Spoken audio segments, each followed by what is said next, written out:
Assalamualaikum warahmatullahi wabarakatuh.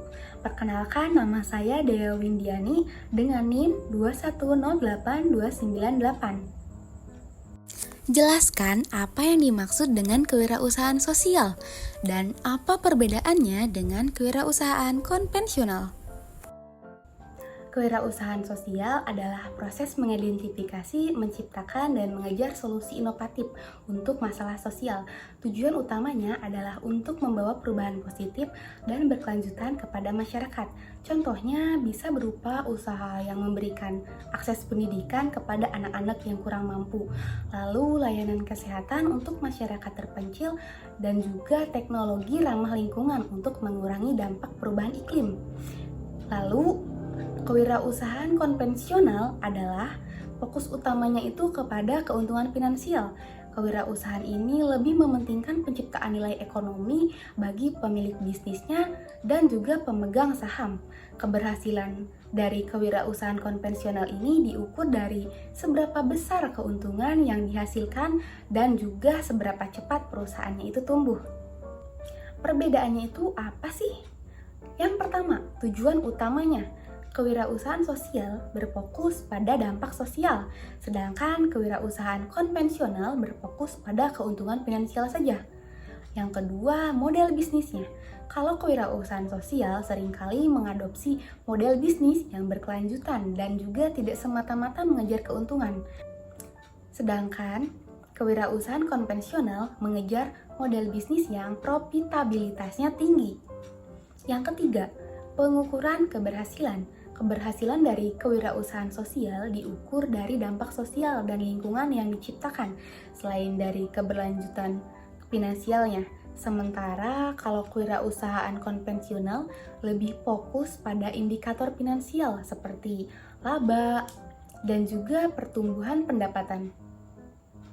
Sebutkan dan jelaskan tahapan-tahapan dalam proses membangun sebuah organisasi kewirausahaan sosial. Tahapan untuk membangun organisasi kewirausahaan sosial. Yang pertama adalah mengidentifikasi masalah sosial. Artinya kita harus mengidentifikasi isu ataupun masalah sosial yang ingin diatasi. Hal ini bisa berupa masalah pendidikan, kesehatan, lingkungan, kemiskinan, dan lain-lain.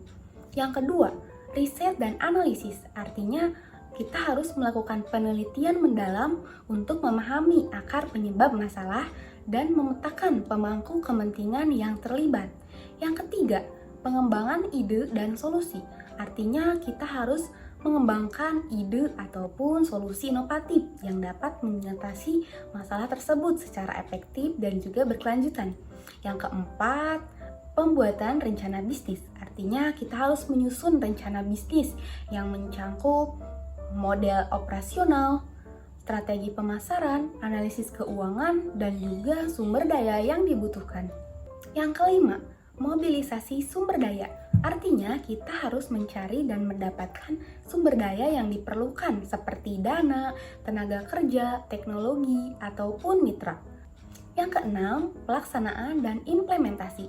Artinya kita harus menerapkan rencana bisnis dengan memulai operasional, menjalankan program ataupun produk, dan juga memastikan kualitas dari pelaksanaannya. Yang ketujuh, monitoring dan evaluasi.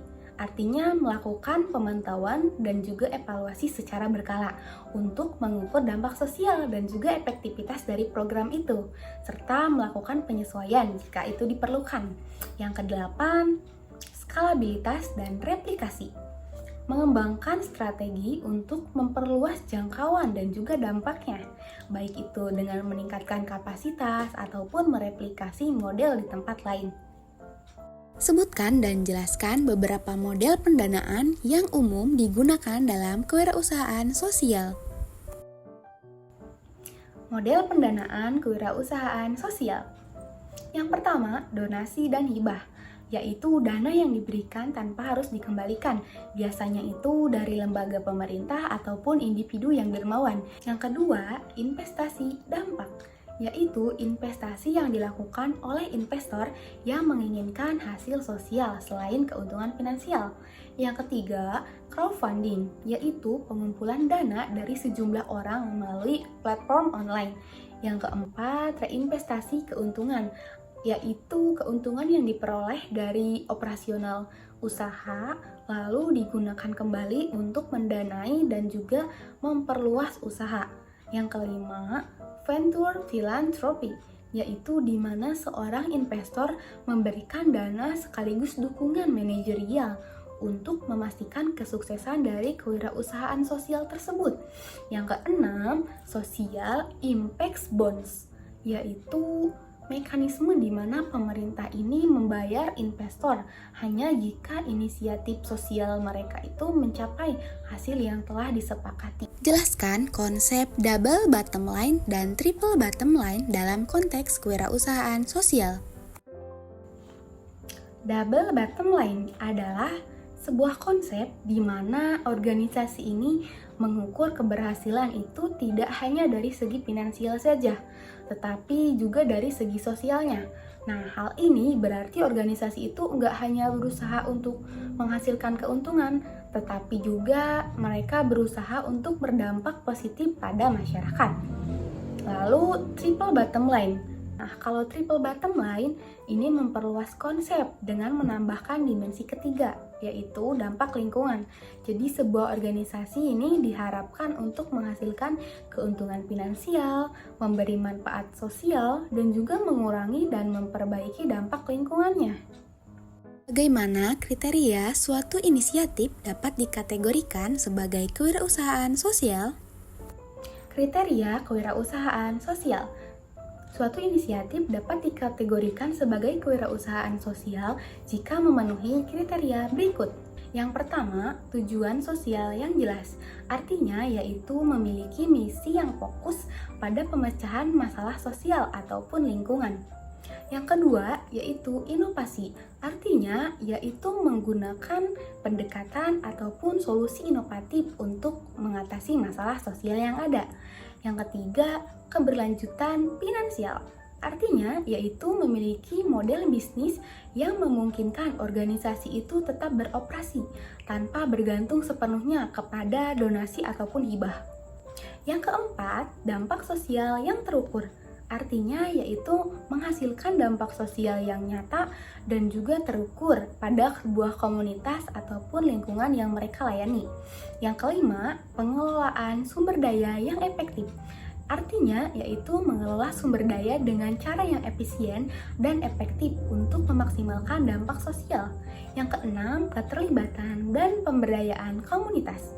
Artinya yaitu melibatkan dan memberdayakan komunitas ataupun pemangku kepentingan yang dilayani dalam proses pengambilan keputusan ataupun pelaksanaan program.